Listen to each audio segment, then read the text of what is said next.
अज्ञानतिमिरान्धस्य ज्ञानाञ्जनशलाकया चक्षुरुन्मिलितं येन तस्मै श्रीगुरवे नमः। वाक्यकारं वररुचिं भाष्यकारं पतञ्जलिं पाणिनिं सूत्रकारं च प्रणतोऽस्मि मुनित्रयम्।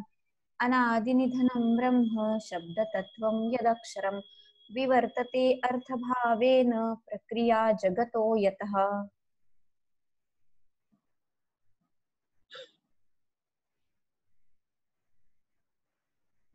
वयम् इदानीं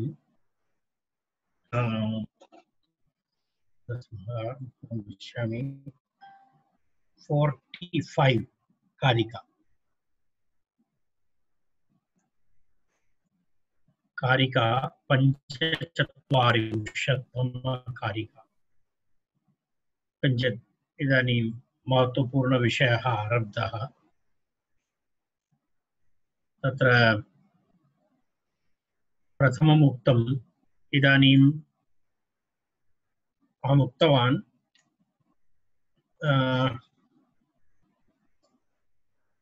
कारिका 44 तः 50 पर्यन्तं शब्दस्य भेदद्वयम् इति विषये चलति।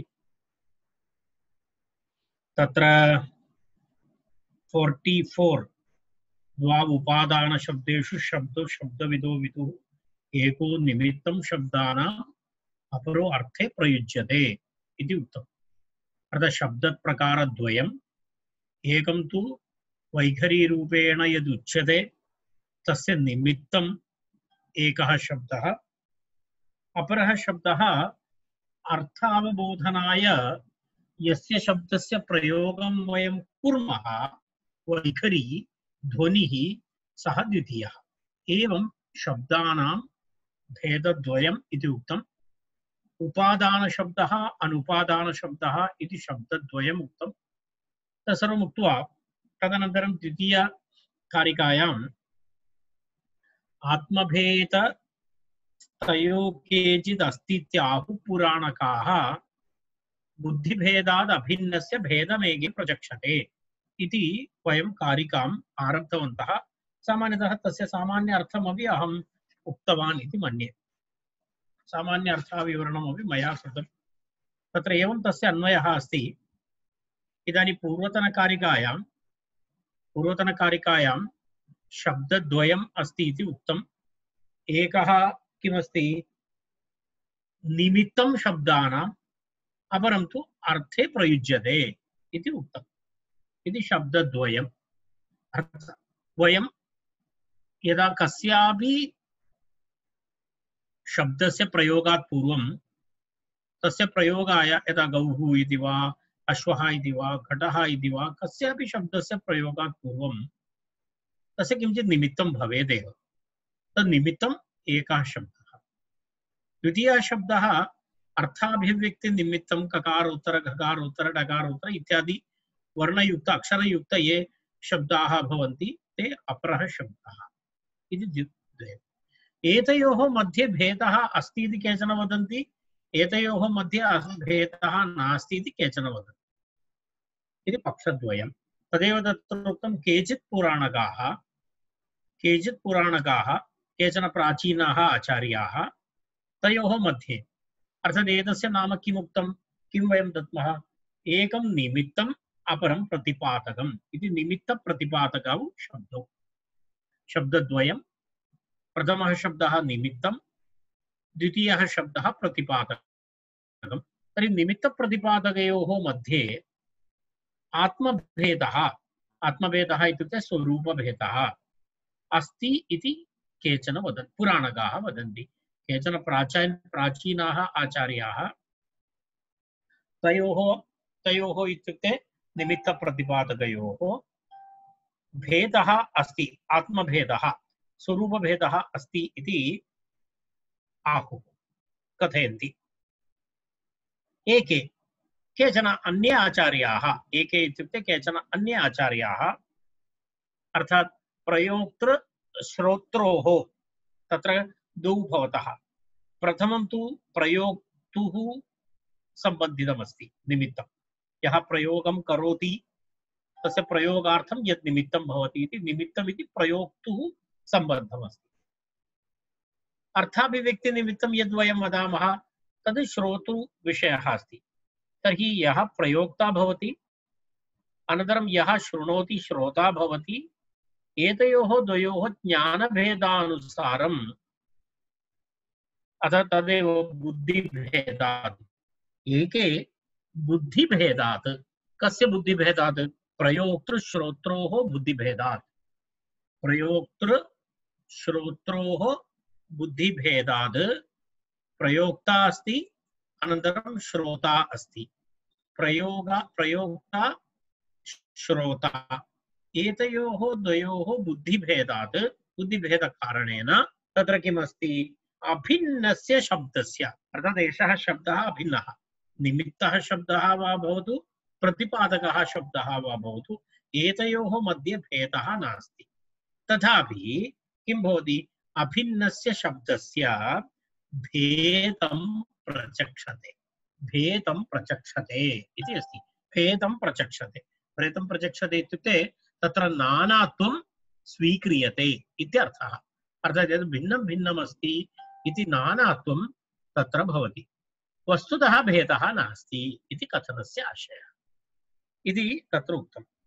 तत्र अहं तद्दिने एकम् इतोपि उदाहरणम् उक्तवान्। तत्र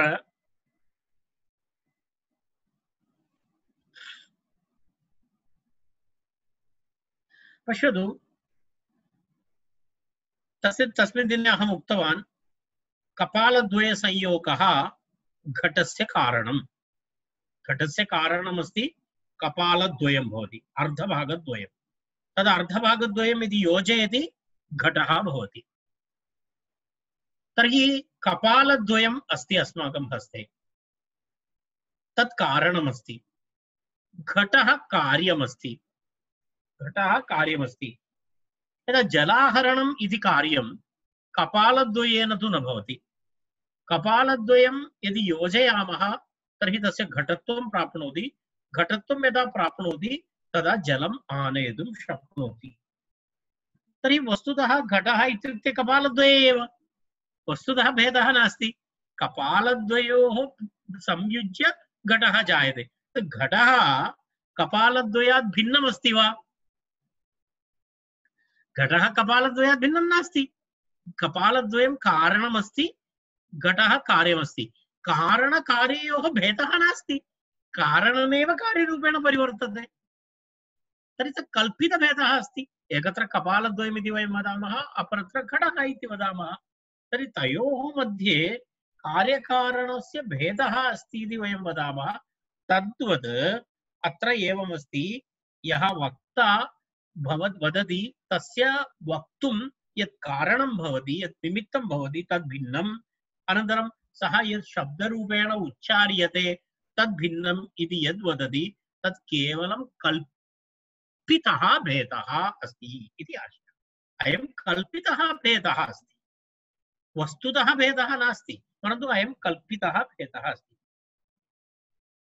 यदा उदाहरणं पश्यामः, यदा अपरमस्ति, केचन एवं वदन्ति, यदा मृत्तिका अस्ति, मृत्तिकायाः समवायः घटः, मृत्तिकायाः समवायः घटः, तर्हि मृत्तिका कारणमस्ति, घटः कार्यमस्ति। परन्तु ये मृत्तिका एव घटः अस्ति खलु, मृत्तिका भिन्ना अस्ति चेदपि मृत्तिका एव घटः अस्ति। तथा किं घटः मृत्तिका नास्ति वा? तथा वक्तुं न शक्यते।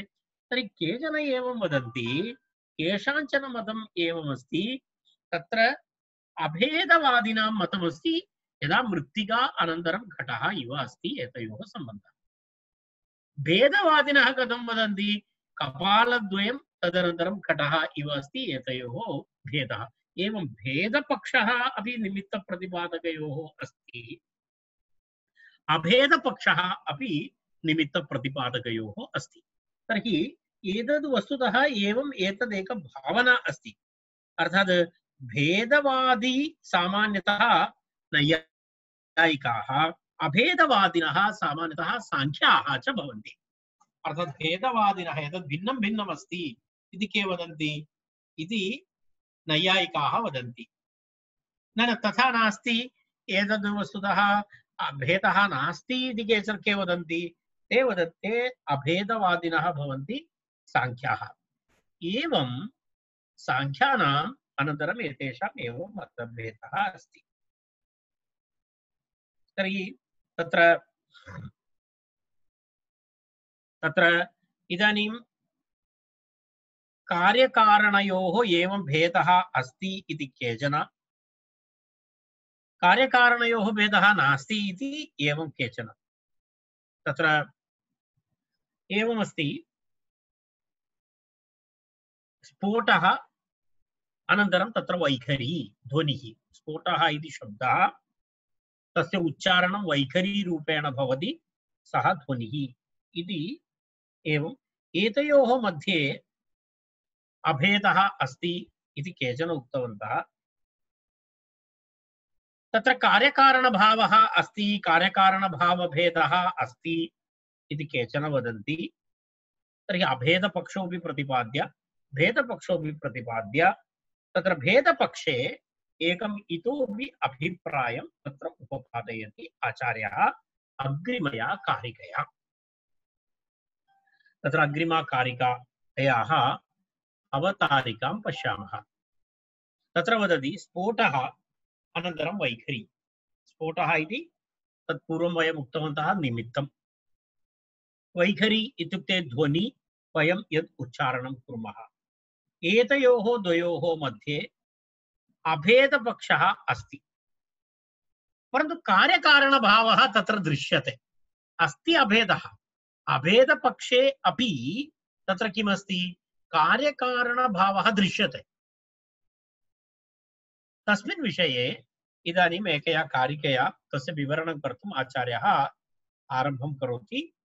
तर्हि 46तम कारिका, 46तम कारिका अस्ति एषा।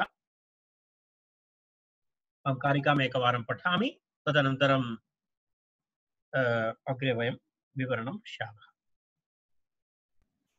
अरणिस्थं यथा ज्योतिः, अरणिस्थं यथा ज्योतिः प्रकाशान्तरकारणं प्रकाशान्तरकारणं तद्वशब्दो विबुद्धिस्थः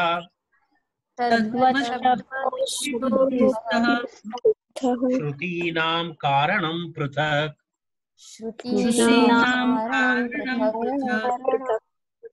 पुनरेकवारम्। अरणिस्थं यथा ज्योतिः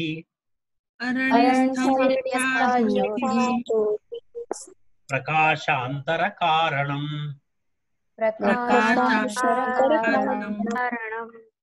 तद्वच्छब्दो विबुद्धिस्थः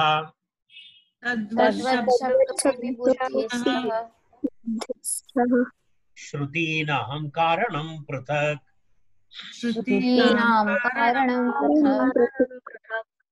ठीक, पश्यतु। अरणिस्थं यथा ज्योतिः तद्वत्, अरणिस्थं यथा ज्योतिः प्रकाशान्तरकारणं तद्वत् शब्दोऽपि तत्र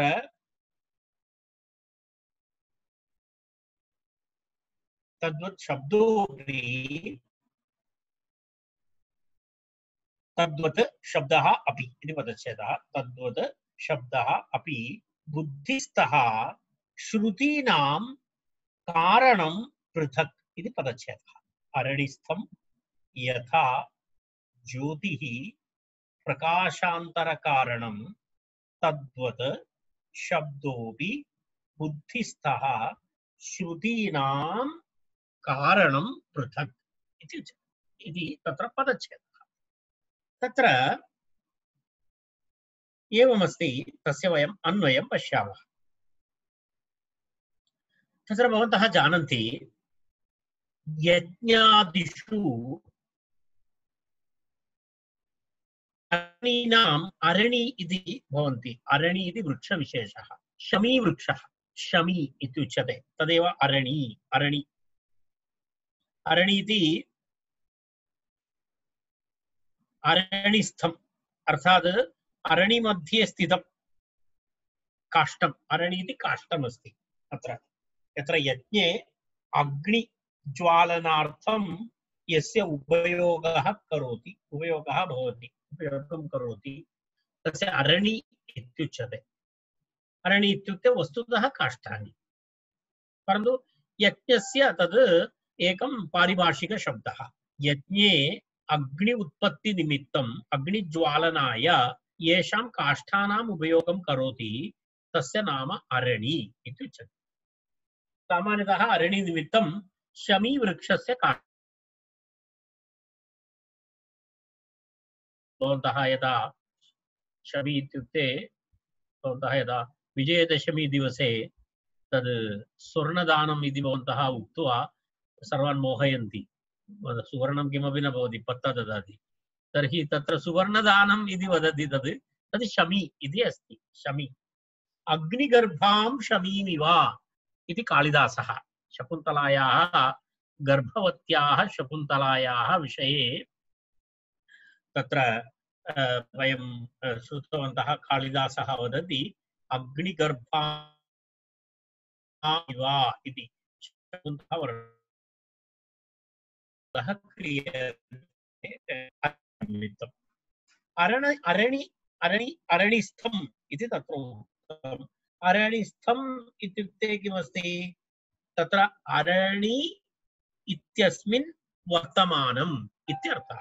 अरणि मध्ये स्थितम् इत्यर्थे अरणिस्थम् इति। तस्य अन्तः अरणि मध्ये किमस्ति? प्रकाशः अस्ति। अरणिस्थं यथा ज्योतिः, अरणिस्थं यथा ज्योतिः, यथा अरणिस्थं ज्योतिः अर्थात् अरणि निगर्षणात् प्राक्, निगर्षणं नाम तस्य घर्षणं करोति खलु, तद् यदा वयम् आलोढनं कुर्मः, दधि आलोढनं कुर्मः न, मथनं कुर्मः, एवमेव अग्निमथनं भवति। तत्रापि आलोढनमेव भवति। तत्र एक रज्जु स्थापयित्वा तद् आलोढनं करोति, तर्हि तत्र एवं स्थापयित्वा, तर्हि अतः अग्निः ज्वलति। तम् अग्निं स्वीकृत्य यज्ञकुण्डस्य अग्निज्वालनं करोति। तदा नियमः, यज्ञस्य सम्प्रदायः। तर्हि अत्रापि कीदृश अग्निः अस्ति? तत्र अरणिस्थं यथा ज्योतिः किं भवति? प्रकाशान्तरकारणं। तद् वस्तुतः किं भवति? तद् घर्षणकाले किं भवति? यथा अरणिस्थं ज्योतिः, घर्षणकाले इति नास्ति, अत्र घर्षणकाले नास्ति इति कृत्वा अस्माभिः तत्र अन्वये तद् योजनीयं भवति, तदा अर्थबोधः समीचीनः भवति। तर्हि किं भवति? यथा अरणिस्थं ज्योतिः घर्षणकाले प्रकाशान्तरकारणं भवति। तत्र अन्यस्य अग्नेः कारणं भवति। प्रकाशकारणं तत्र किमस्ति? निगर्षणात् प्राक् काष्ठान्तः स्थितम् अविवृत्तं ज्योतिः। पूर्वं विवृत्तं नासीत्, प्रकटितं नासीत् अग्निः, तस्य अन्तः आसीत्, बहिः प्रकटितं नासीत्। तेन कारणेन उक्तम् अविवृत्तम् अग्निः इति विवरणे। अविवृत्तं ज्योतिः। पश्यतु, अहम् एतस्य विवरणं करोमि। अरणिस्थं निगर्षणात् प्राक् काष्ठान्तः स्थितम् अविवृत्तं ज्योतिः यदा विवृत्तकाले, यदा बहिरायाति, विवृत्तकाले प्रकाशान्तरकारणं भवति। अर्थात् प्रकाशान्तरस्य इत्युक्ते उद्बुद्धस्य वह्नेः कारणम् अथवा उपादानं भवति। तर्हि वह्नि इदानीम् आगतम्, परन्तु वह्नेः कारणं किमस्ति? प्रकाशस्य कारणं किमस्ति? प्रकाशस्य कारणं नाम अरणिस्थं ज्योतिः अस्ति। अरणि इत्यस्य अन्तः वर्तमानं ज्योतिः अपरस्य प्रकाशस्य कारणं भवति। अर्थात् विवर्तरूपेण तद् बहिरायाति। पूर्वमासीत् तद् अन्तः, अरणेः अन्तः तदासीत्, परन्तु इदानीं यदा निघर्षणं जातं, घर्षणं जातं तदा किम् अभवत्? तद् बहिरागतम्। अग्निः प्रकाशः बहिरागतः। तर्हि बहिरागतः इत्युक्ते तत् पूर्वं नासीत् इति नास्ति। पूर्वम् आसीत्, परन्तु कुत्र आसीत्? अरणिस्थम् आसीत्। अरणेः अन्तः वर्तमानम् आसीत् निगर्षणात् प्राक्। निगर्षणानन्तरं किं जातं? तद् बहिः प्रकाशितम् अभवत्। अग्निः पूर्वं प्रकाशितं नासीत् इति भेदः। पूर्वम् अविवृत्तम् आसीत्, यदा निगर्षणानन्तरं तद् विवृत्तम् अभवत्, विवर्तते इति उक्तम्। तर्हि उद्बुद्धस्य वह्नेः उपादानं किमस्ति? कारणं किमस्ति? अरणिस्थं ज्योति। उद्बुद्धस्य वह्नेः अग्नेः कारणं किम् अस्ति? कारणं नाम तत्र अरणिस्थं ज्योतिः अस्ति। अरणिस्थं ज्योतिः अस्ति।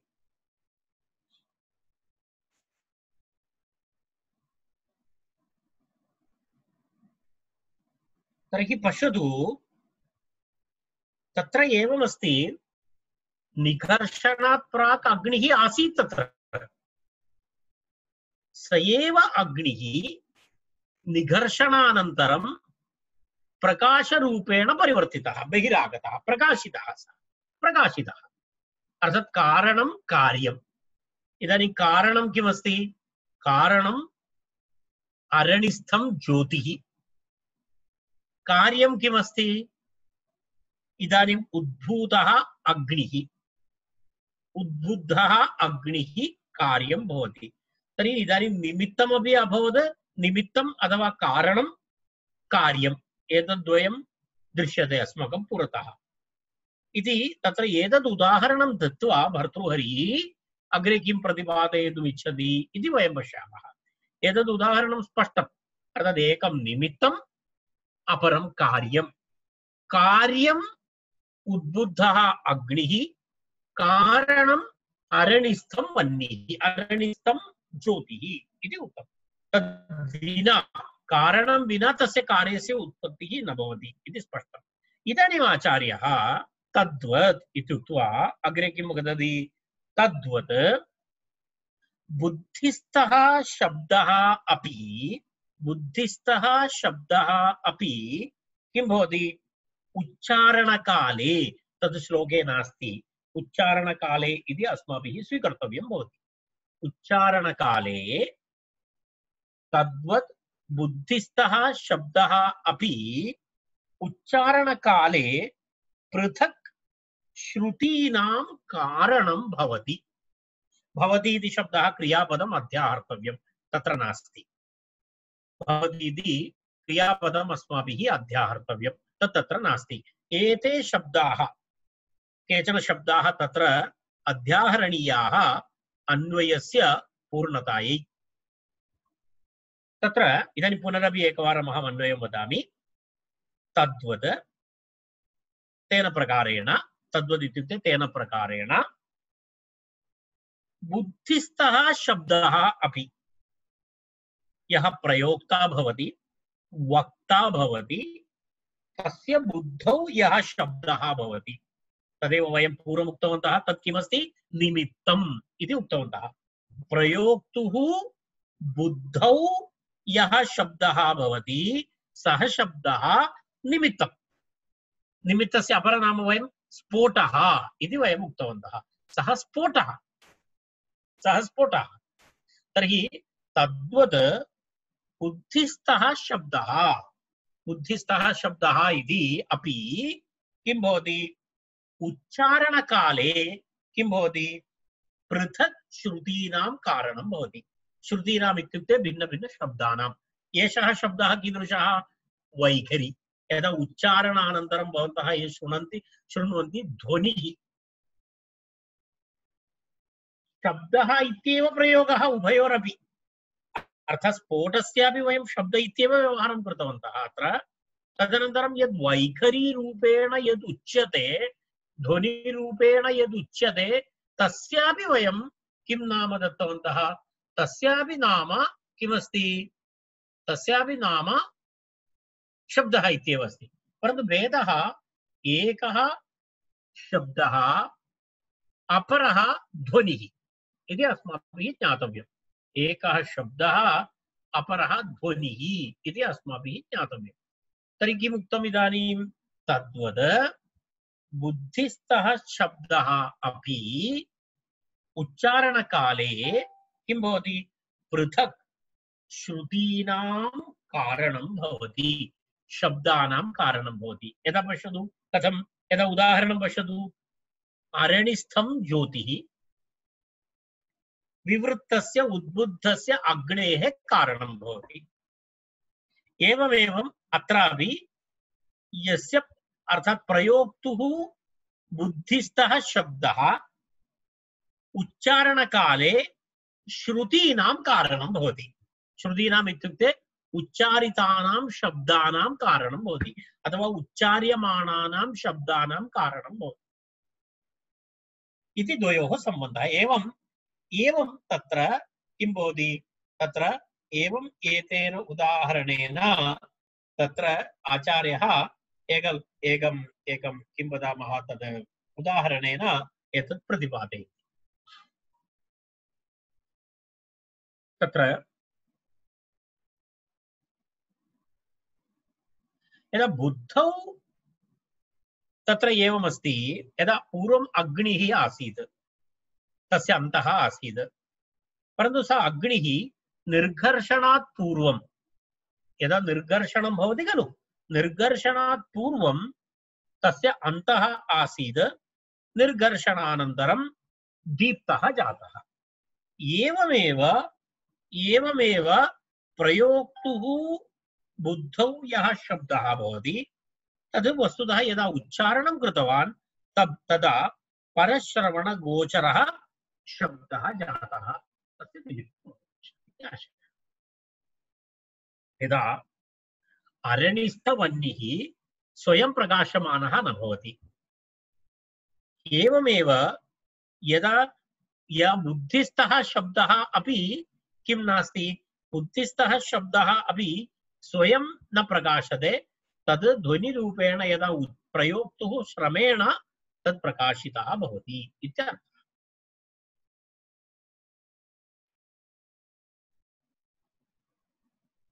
तर्हि इदानीम् उपादानशब्दं व्याकरणशास्त्रानुसारं प्रतिपादितम् उपादानशब्दं द्विविधम् अस्ति इति प्रतिपादितम्। एकं तु उच्चारितस्य अथवा उच्चार्यमाणस्य ध्वनेः निमित्तरूपेण प्रयोक्तुः बुद्धिस्थं, प्रयोक्तुः बुद्धौ यत् तिष्ठति तत्। अपरं तु वक्ता यः भवति सः अर्थपूर्वकरूपेण शब्दस्य प्रयोगं करोति, अर्थपूर्वकरूपेण सः शब्दः अर्थात् अर्थबोधनाय यस्य शब्दस्य प्रयोगं करोति सः द्वितीयः शब्दः इति। एवं भवति। श्रोता किं करोति? शब्दं शृणोति, शब्दं श्रुत्वा श्रोता किम् अवगच्छति? अर्थम् अवगच्छति। वक्ता शब्दस्य प्रयोगं करोति, श्रोता शब्दं शृणोति, श्रोता शब्दं श्रुत्वा अर्थस्य अवगमनं करोति इति प्रक्रिया। तर्हि मूर्तरूपेण अर्थः तु बुद्धौ नास्ति, अर्थः तु मूर्तरूपेण बुद्धौ नास्ति। बुद्धौ यः अर्थः भवति सोऽपि अर्थः सूक्ष्मः एव। इदानीम् अहं घटः इति उक्तवान्, भवन्तः घटः इति श्रुतवन्तः, सर्वेषां मनसि घटः इति अर्थबोधः जातः। किं भो भवताम् अन्तः घटः अस्ति वा? घटः नास्ति, घटबोधः अस्ति। न घटः अस्ति, घटबोधः अस्ति भवताम् अन्तः। तेन कारणेन घटः इति वक्ता वदति, घटः इति श्रोता शृणोति अर्थम् अवगच्छति तथापि सः अर्थः अपि श्रोतुः बुद्धौ सूक्ष्मरूपेण तिष्ठति इत्यर्थः। मूर्तरूपेण नास्ति। मूर्तरूपेण कथं भवति? अस्माकम् अन्तः वयं यस्य यस्य शब्दस्य उच्चारणं कुर्मः, यस्य यस्य अर्थस्य अवगमनं कुर्मः, ते सर्वे पदार्थाः अस्माकम् अन्तः मूर्तरूपेण न भवन्ति। ते सर्वे पदार्थाः कथं भवन्ति? सूक्ष्मरूपेण भवन्ति। सूक्ष्मरूपेण भवन्ति। सूक्ष्मरूपेण सर्वे पदार्थाः भवितुं शक्नुवन्ति। तस्य उदाहरणं भवन्तः स्वप्नं पश्यन्ति। स्वप्नं भवन्तः पश्यन्ति तर्हि स्वप्ने भवन्तः गजमपि पश्यति, पर्वतमपि पश्यति। भवन्तः आहत्य 5 फीट जनाः निद्रां कुर्वन्ति। वेट् अपि मृणाल् सदृश जनानां चेत् अत्यधिकं 40 किलो। परन्तु भवन्तः अन्तः भवन्तः स्वप्ने 10 परिमित गजं स्वप्नं पश्यति। विशाल पर्वतं तत्र स्वप्ने पश्यति। कथम् एषा प्रक्रिया भवति? एषा एका अस्माकं शरीरं कियदस्ति? अहमेव गजं स्वप्नं द्रष्टुं वस्तुतः न शक्नोमि। वस्तुतः अस्मासु अहमेव सर्वस्मात् स्थूलः। तर्हि तद् भवति। तदेव सूक्ष्मत्वमिति। तदेव सूक्ष्मरूपेण तिष्ठति इति अहम् उक्तवान्। एतत् सर्वे पदार्थाः वस्तुतः अस्माकम् अन्तः सूक्ष्मरूपेण वर्तते। सः अर्थबोधः भवति अस्माकम्। यदि घटः इति पदार्थः भवताम् तस्य अर्थः भवतां बोधे यदि नास्ति तर्हि अर्थबोधः एव न भवति। भवन्तः मया न अवगतम् एतत्, भवता किमुक्तम् इति मया न अवगतम् इति भवन्तः वदन्ति। सामान्यतः वदति यत् भवन्तः न अवगच्छन्ति तर्हि किं वदन्ति?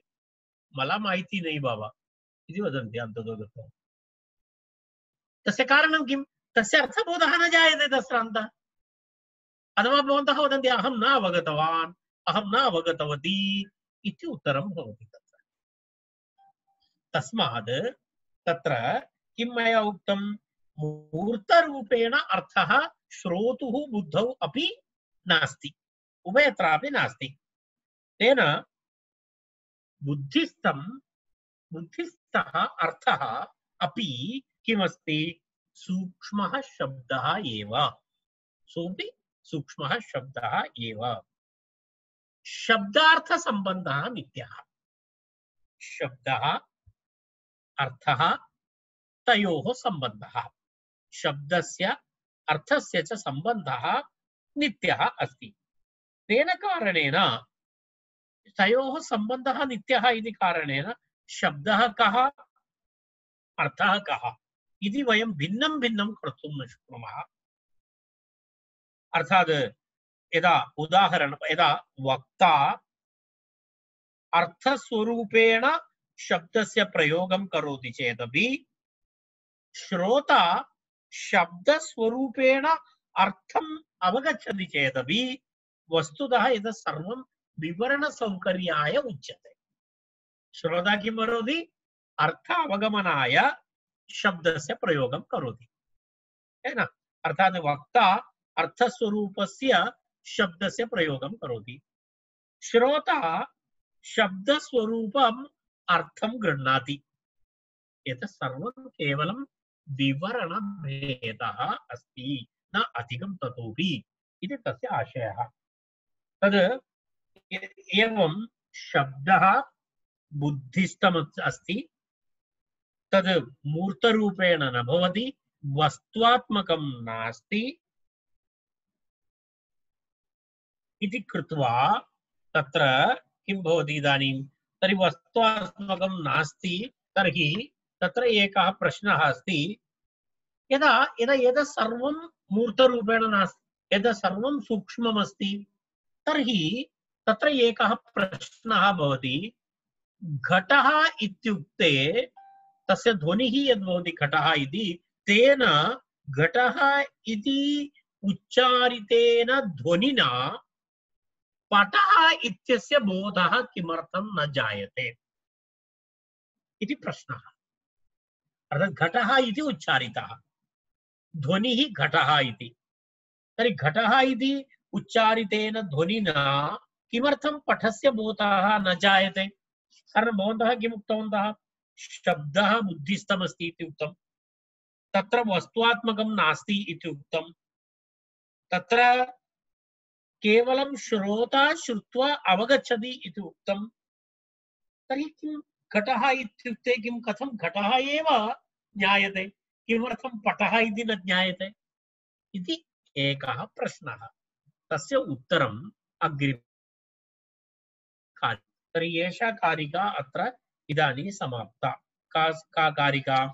अरणिस्थं यदा ज्योति प्रकाशांतर कारणं तत्र तद्वत् शब्दोऽपि बुद्धिस्थ श्रुतीनां कारणं पृथक् इति उक्तं। तत्र भवन्तः अर्थम् अवगतवन्तः इति अहं भावयामि। अन्वयमपि इदानीं